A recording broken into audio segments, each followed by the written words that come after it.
is a new radio.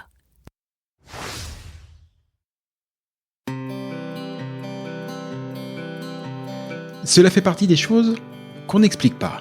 Bien que n'y ayant le plus souvent jamais mis le moindre pied, le Québec nous attire. Et peut-être que c'est votre cas. Peut-être même que, comme des milliers de Français chaque année, vous envisagez sérieusement d'aller y poser vos valises pour quelques mois, pour quelques années, pour toujours, qui sait. Mais si en avoir envie est la condition première pour réussir votre expatriation, c'est aussi, et de loin, la plus facile. Quelles études, quel travail, quelle région, quelles écoles, quelle durée, quid de la santé, quid de ma retraite, quels seront vos droits, mais aussi quels seront vos devoirs. Et au-dessus de toutes ces questions règne la question fil rouge de tout immigré au Québec. Comment obtenir le permis de séjour dont j'ai besoin? Et puis d'abord, lequel est-ce? Au fur et à mesure de votre projet, d'innombrables questions, des doutes, mais aussi des grandes joies et de belles espérances vont vous submerger. Alors, à l'image de ce que Christelle Colling et ses équipes font au quotidien au sein de l'organisme, ce podcast est justement là pour vous aider, pour vous guider, pour vous informer, parce qu'ensemble, on partage le même objectif, Objectif Québec.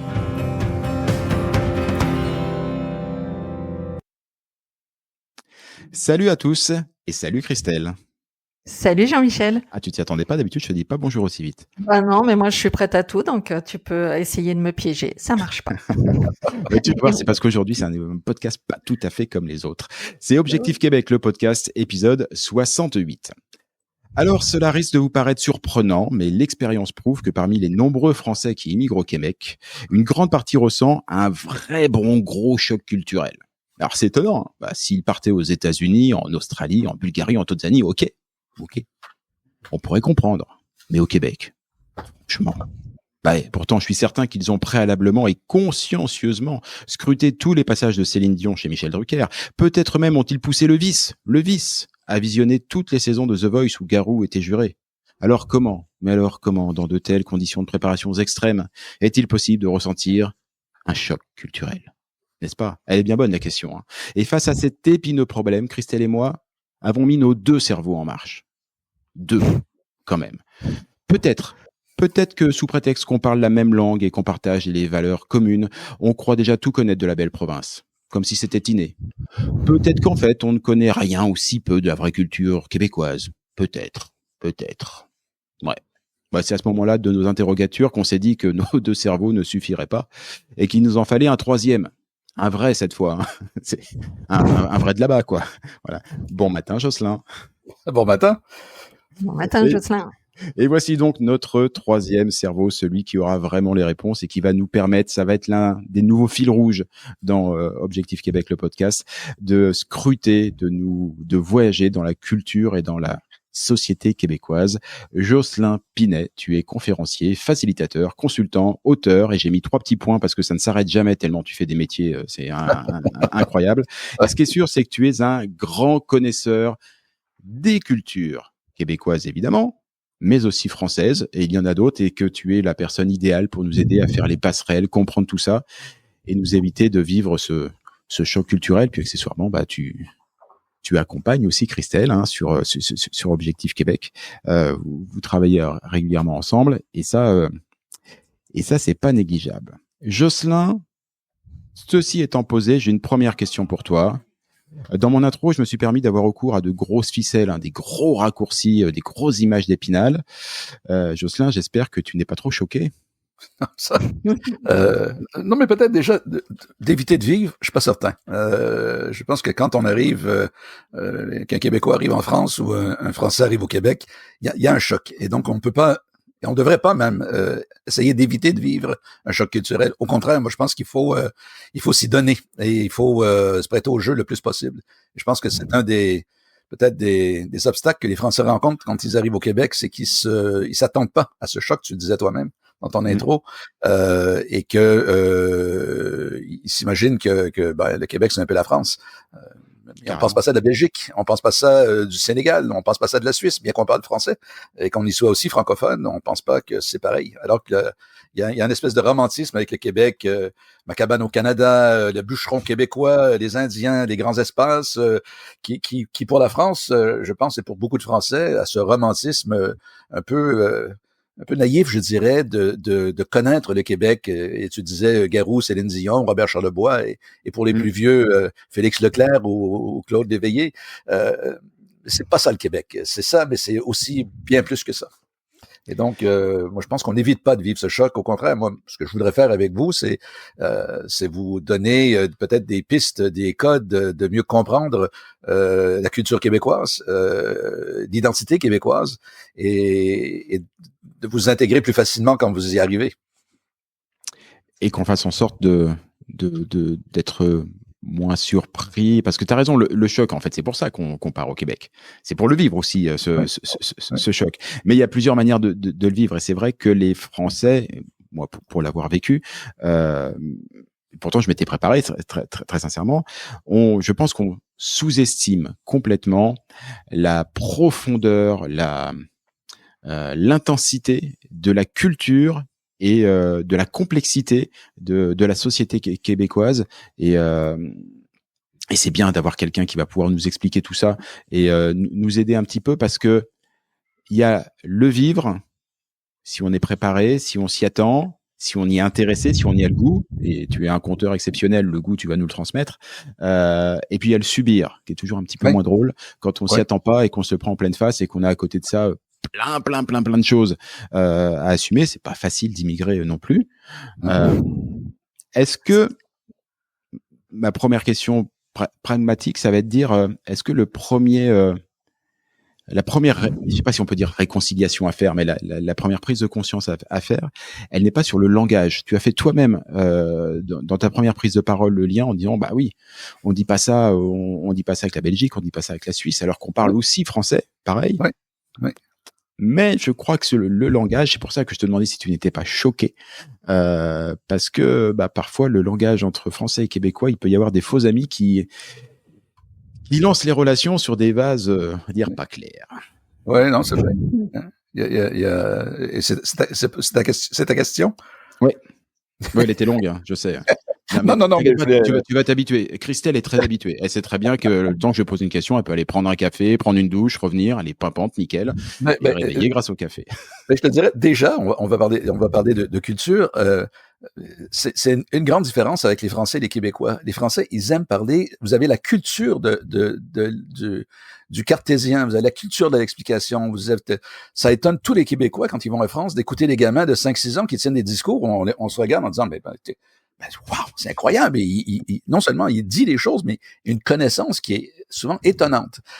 Et ça fait partie de la culture française, ça, le débat, la connaissance, de savoir dire des choses, même si des fois on n'a rien à dire. Il faut savoir parler. Alors qu'au Québec, on n'a pas cette, je ne dis pas que les gens n'ont pas de choses à dire, mais on n'a pas cette culture non seulement du débat, mais de savoir des choses tout le temps. Ça fait pas partie de notre culture, ça.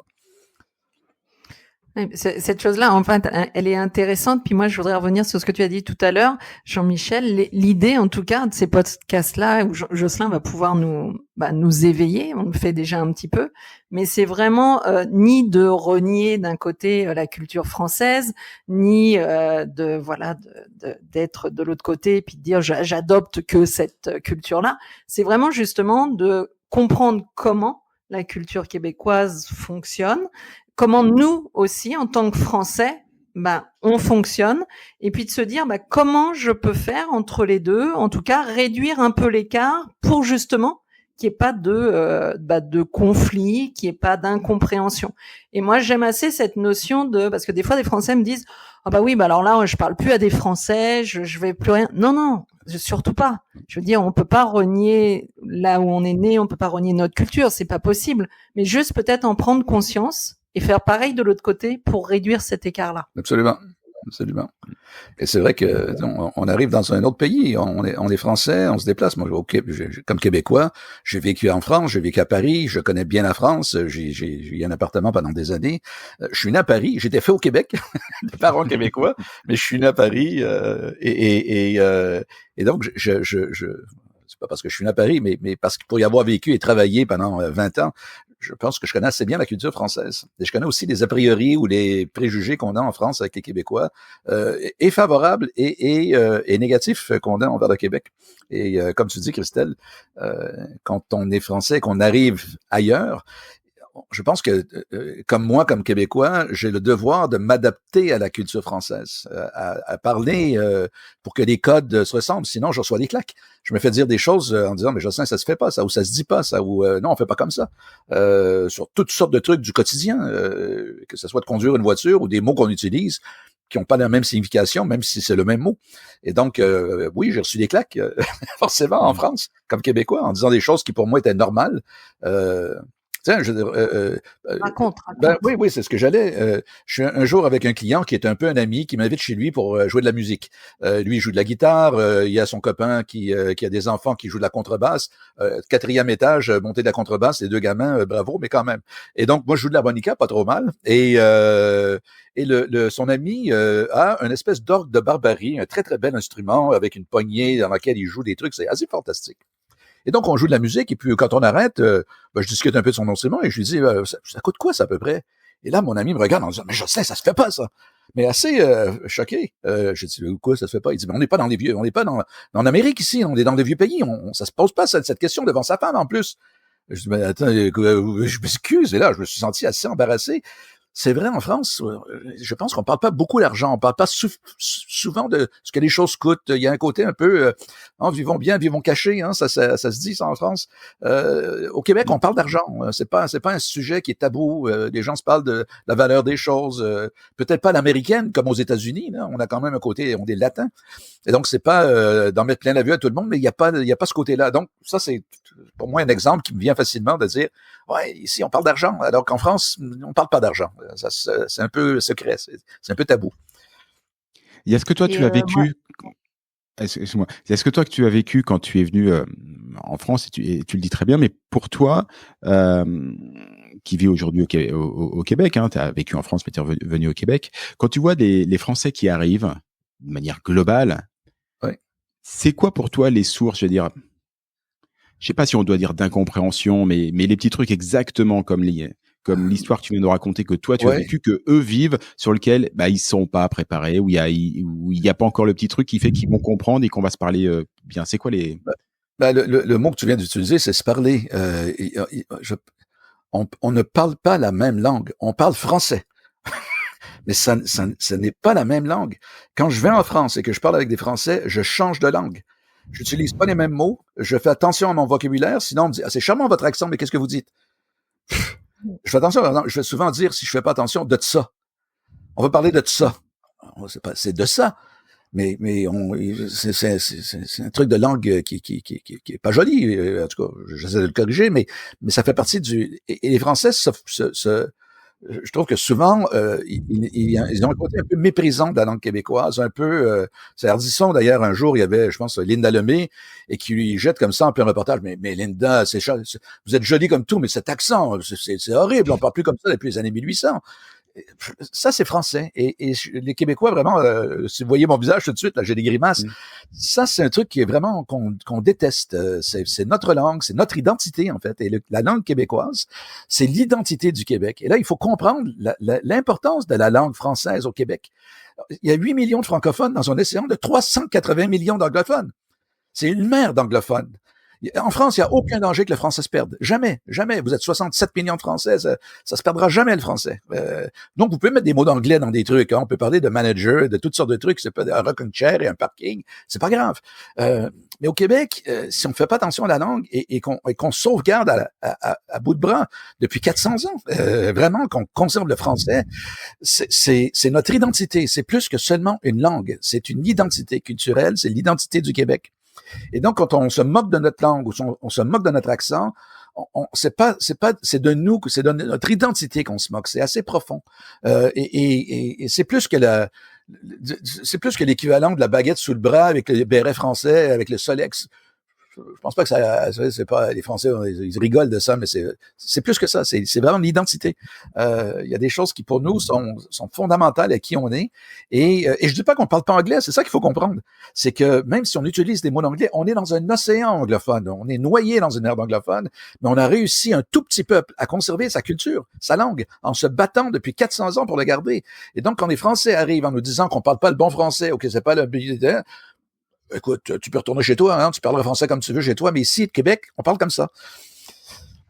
Et c'est pour ça que j'insiste toujours pour le français, pour justement cette compréhension et diminuer l'écart, de dire que le Québec n'est pas une extension de la France. Non, pas du tout. Parce que c'est dans l'inconscient, Jean-Michel, tu l'évoquais dans ton introduction, forcément, on a reçu aussi des indicateurs depuis qu'on est, c'est pour ça que je dis toujours c'est dans notre ADN, mais on a reçu des indicateurs qui nous font penser que le Québec c'est un bout de la France. Donc c'est pour ça en fait que le français, et j'aime bien rétablir aussi ce côté-là que je comprends parce que les Québécois soient offusqués de ce comportement-là, mais j'aime bien dire aux Québécois aussi c'est complètement par amour que les Français pensent que c'est le Québec est un peu français. C'est parce que c'est pas réfléchi jusqu'à ce qu'on est on soit en train d'en parler et de prendre conscience. Oui, on apprécie. Et c'est là où, parce que les gens n'ont pas pris conscience que ce n'était pas la France,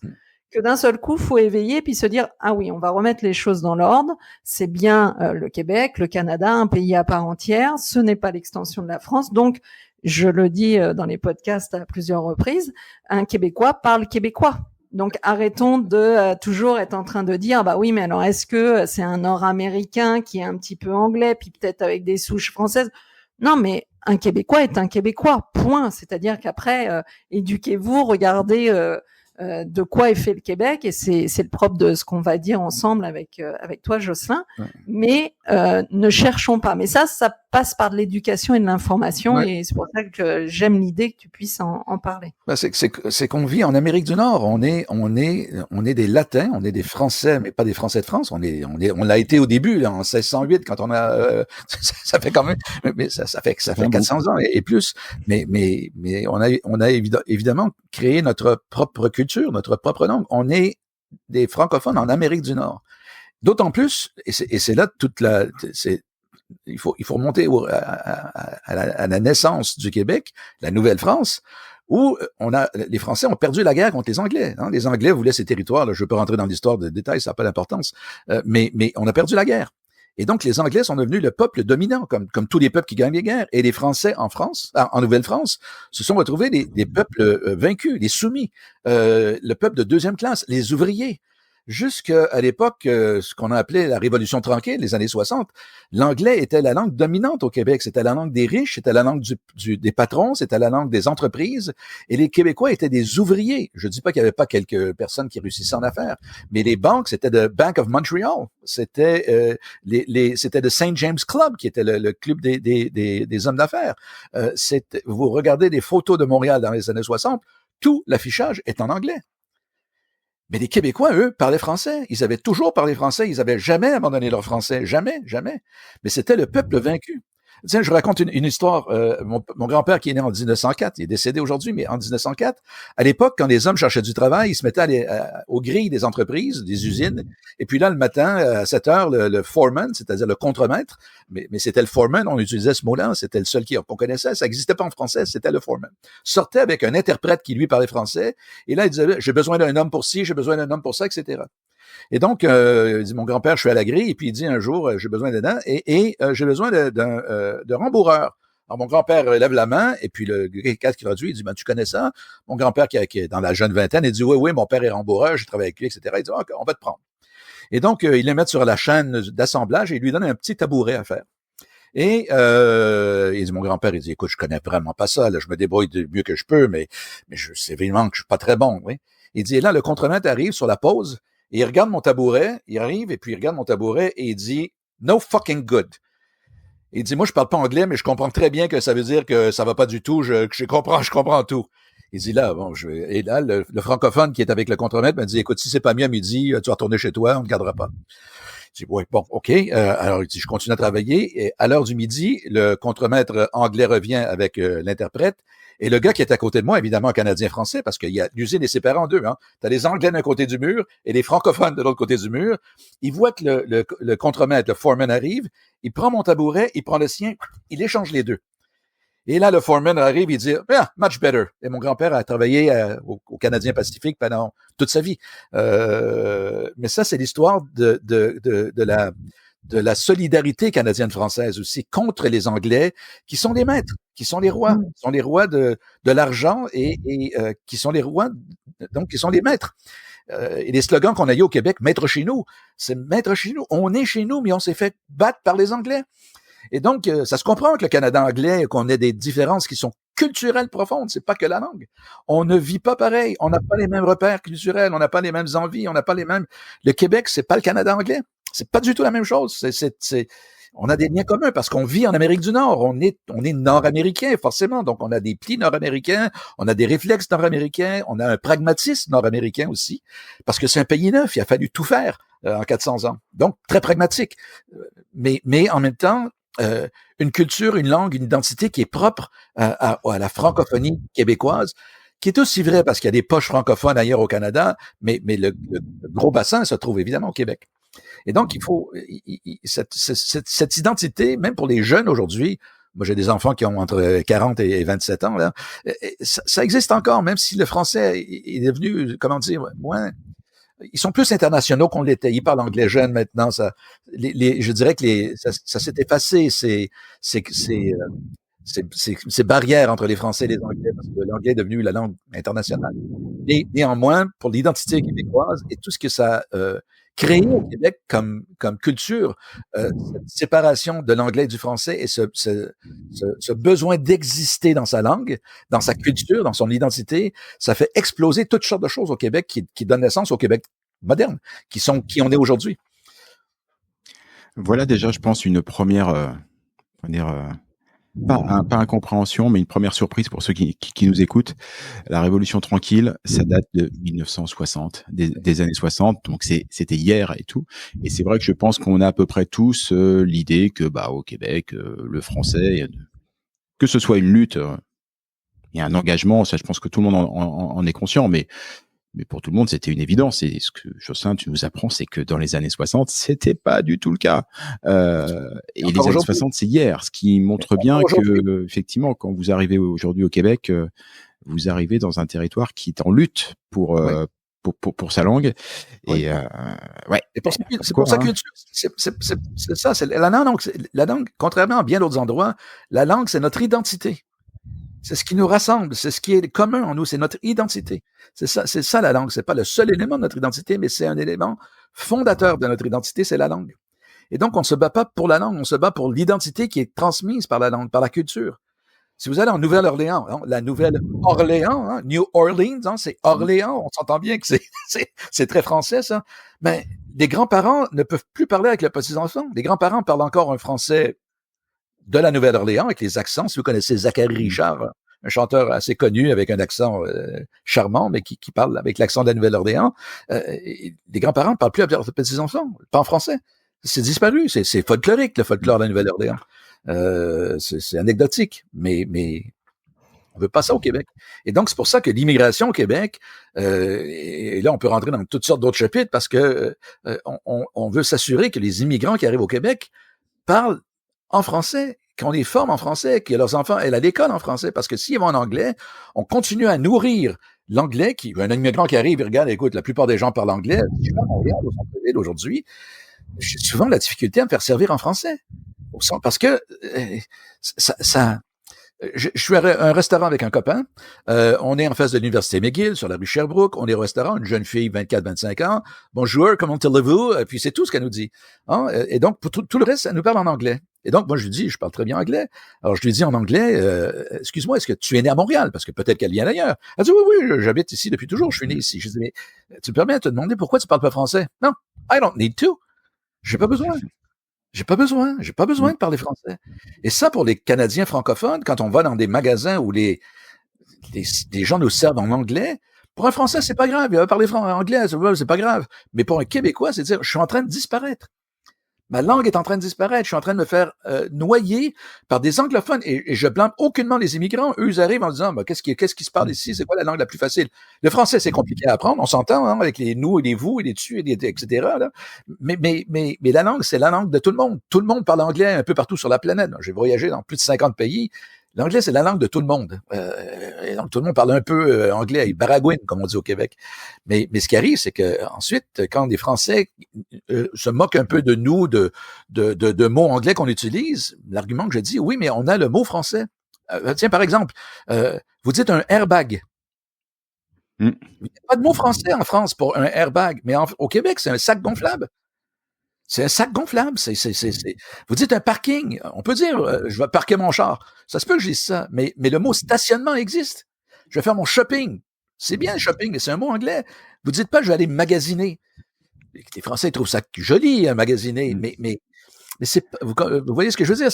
Je vois très bien, mais alors ça, excuse-moi, je t'interromps, mais là, il faut que je te, en bon français, que je te challenge. J'avais préparé de loin celle-là. Vas-y. Faut que je te challenge parce que sur les exemples d'anglais, pour l'avoir vécu, effectivement, il y a tous ces mots dont on nous parle, courriel, voilà, qui sont très, très jolis d'ailleurs et tout. Et quelle a été, moi, ma surprise quand je suis arrivé, quand je suis allé voir mon voisin parce que j'avais besoin de bricoler, je lui ai dit, salut Sam, si tu m'écoutes, est-ce que tu aurais une perceuse? Une drill. Il m'a regardé avec j'allais dire un œil de merlan-frit, c'est pas gentil pour Sam, ni pour le merlan-frit d'ailleurs, mais une drill. Une drill. Ok, une drill, ok. Et puis après, comme il était un fan de voitures, quand on s'occupait de voitures, fallait qu'on s'occupe du bumper, changer les whippers régulièrement et tout. Ce que je veux dire, c'est qu'il y a quand même, et j'étais surpris du nombre de mots, mais c'est là où j'ai compris que c'était pas du tout, en fait, la même approche sur l'intégration de l'anglais dans, voilà, et je veux bien que tu nous expliques cette différence, que elle surprend au départ, mais c'est pas du tout pareil. C'est très vrai. Bon, il y a une question, je dirais, d'éducation. Il y a des gens qui savent pas qu'un bumper, c'est un pare-choc. Au Québec, ça se peut qu'il y ait des gens qui savent pas qu'un bumper, c'est un pare-choc. Ça, c'est possible. Qu'un tire, en disant, hey, tes tires sont finis. C'est un pneu. Ça se peut. C'est possible. Mais la différence, c'est que, le mot existe. L'argument que j'ai, c'est que en France, le mot n'existe pas. Airbag, ça n'existe pas. C'est vrai. Je n'aurais pas su le dire autrement que airbag. C'est airbag, ça veut rien dire d'autre. C'est un airbag. C'est un exemple. Mais en français, le mot existe. Et il existe et il est dit par beaucoup de personnes. Moi, ça se peut que si je suis au garage avec un garagiste, je me dis, hey, mon bumper est brisé. Ça se peut. Mais si j'écris un texte, je vais dire le pare-choc. Si je parle à des gens, je vais dire le pare-choc. Je vais dire mes essuie-glaces. Je vais pas dire mon windshield. Je vais dire mon pare-brise.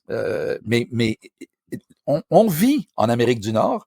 Et donc, une des choses qui s'est passée avec la langue québécoise, c'est qu'elle a été mêlée à l'anglais. Il y a des mots qu'on utilise qui sont parfois des littéral mots anglophones qu'on a interprétés en entendant à la française. Tiens, je vous donne un exemple que souvent on utilise. La bécosse. La bécosse, à l'origine, c'est une toilette à l'extérieur. Vous savez, comme on avait dans les fermes à la campagne, là, une petite cabane, la bécosse. Mais ça vient de l'anglais back house, l'arrière de la maison. Tu vas à la back house. Ouais. Et donc, on a plein de mots en français qui sont twistés, hein, qui sont trafiqués par l'anglais. C'est normal. J'ai une théorie par rapport à ça. Je voudrais bien que tu me dises si je mets le doigt dans l'œil ou pas. J'ai l'impression que ce qui agace énormément les Québécois, et de mon point de vue à assez juste titre, c'est que pour eux, la défense de la langue française, c'est une lutte. C'est un combat de tous les jours. Tu l'as dit, 8 millions de francophones, 380 millions, je crois, d'anglophones autour. C'est le petit village d'Astérix. C'est vraiment une lutte. Ouais. Quand ils utilisent des termes anglais, ce qui arrive, effectivement, c'est souvent pour des raisons pratico-pratiques, techniques, par facilité, parce qu'effectivement, il y a quand même beaucoup d'anglophones à côté et voilà. Il faut être pratique. Alors que nous, en France, quand on utilise des mots anglais, c'est souvent par snobisme. Ce que moi, j'appelle par snobisme, par exemple, l'émission de télé The Voice, on aurait pu l'appeler La Voix, comme au Québec. Mais non, ça s'appelle The Voice, parce qu'il y a un côté, ça fait mieux quand même. Tu vois, ça pète un petit peu. C'est The Voice, quoi. Et ça, je pense que, comme nous, en fait, on se le permet, tous ces mots-là qu'on intègre Oui. parce que ça fait cool, ça fait à la mode, qu'on intègre dans notre vocabulaire, mais parce qu'on peut se le permettre dans le sens, parce que pour nous, tu disais tout à l'heure, c'est pas demain la veille qu'on va arrêter de parler français. Hein, on n'est pas du tout en danger. Au Québec, ils peuvent pas se le permettre. C'est dangereux pour la langue s'ils font ça. Ça m'amuse de voir dans le métro français des publicités avec des mots anglais, par exemple, peu importe, là, et avec la traduction française, avec une petite étoile dans le bas. Le mot est en géant sur la publicité, et là, on l'explique en français ce que c'est. Non, ça va pas. Ça. Mais c'est pas grave pour la France. C'est pas grave. Dans le monde de l'entreprise, il y a une série de mots qui sont utilisés couramment. Tiens, je vous donne un exemple. Je suis avec une société du CAC 40, là, c'est pas des petites entreprises. Et je leur explique une politique qu'ils ont à l'interne, c'est-à-dire la double échelle de carrière. Je dis, ouais, tu peux, comme employé chez vous, vous pouvez travailler sur ce programme de développement-ci et sur celui-là, et vous faites comme deux carrières en parallèle, double échelle de carrière. Ah non, M. Pinet, on n'a pas ça. Je dis, ouais, vous avez ça. Ah, vous voulez dire le double ladder? Double ladder. Double échelle. Le double ladder. J'ai éclaté de rire. Le gars, il dit, mais pourquoi vous riez? J'ai dit, mais attendez, excusez-moi, je veux pas être impoli, mais double ladder, c'est double ladder, c'est la double échelle. mais ça, c'est des trucs qui, au Québec, ça fait marrer, mais quand les Français arrivent avec ce détachement de l'importance de la langue, ils sont pas conscients au Québec, et je dis pas que tout le monde, etc., on n'est pas des puristes, c'est pas du tout ce que je dis, mais je répète que la langue au Québec, c'est notre identité, c'est notre culture, c'est ce qui nous a gardé en vie, c'est ce qui fait qu'on existe. Sinon, on serait des Nord-Américains anglophones comme à Toronto, comme à New York, comme à Boston, comme à Winnipeg, comme à Calgary, comme au Nouveau-Brunswick, on serait des anglophones, on serait comme en Nouvelle-Orléans.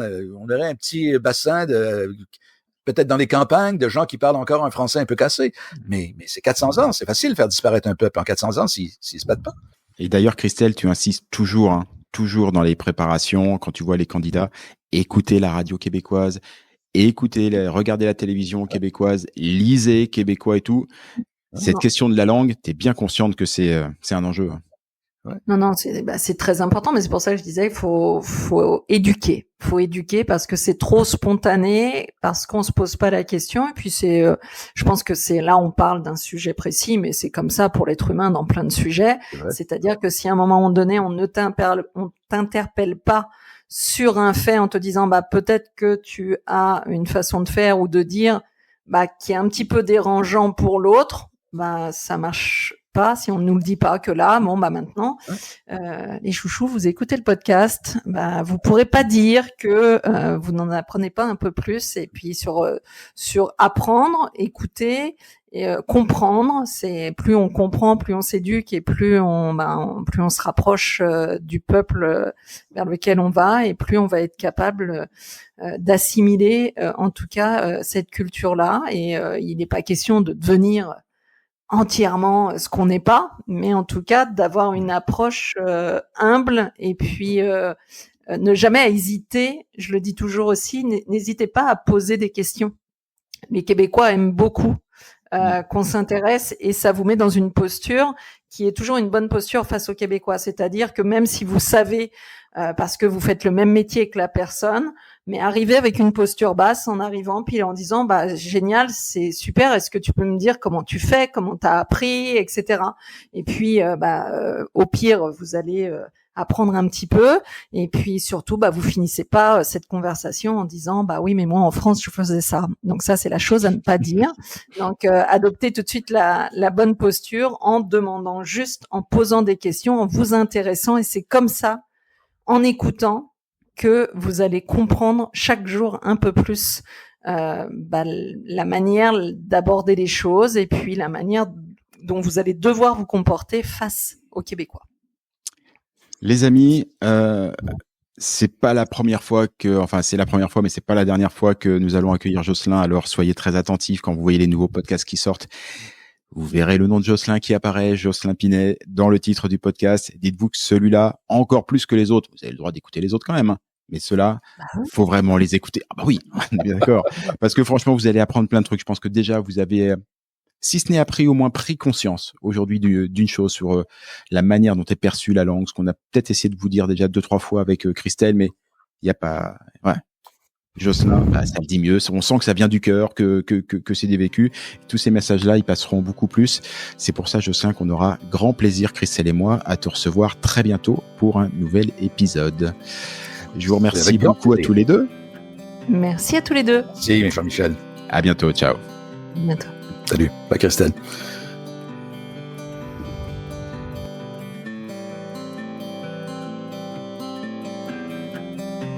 Objectif Québec, le podcast, c'est fini pour aujourd'hui.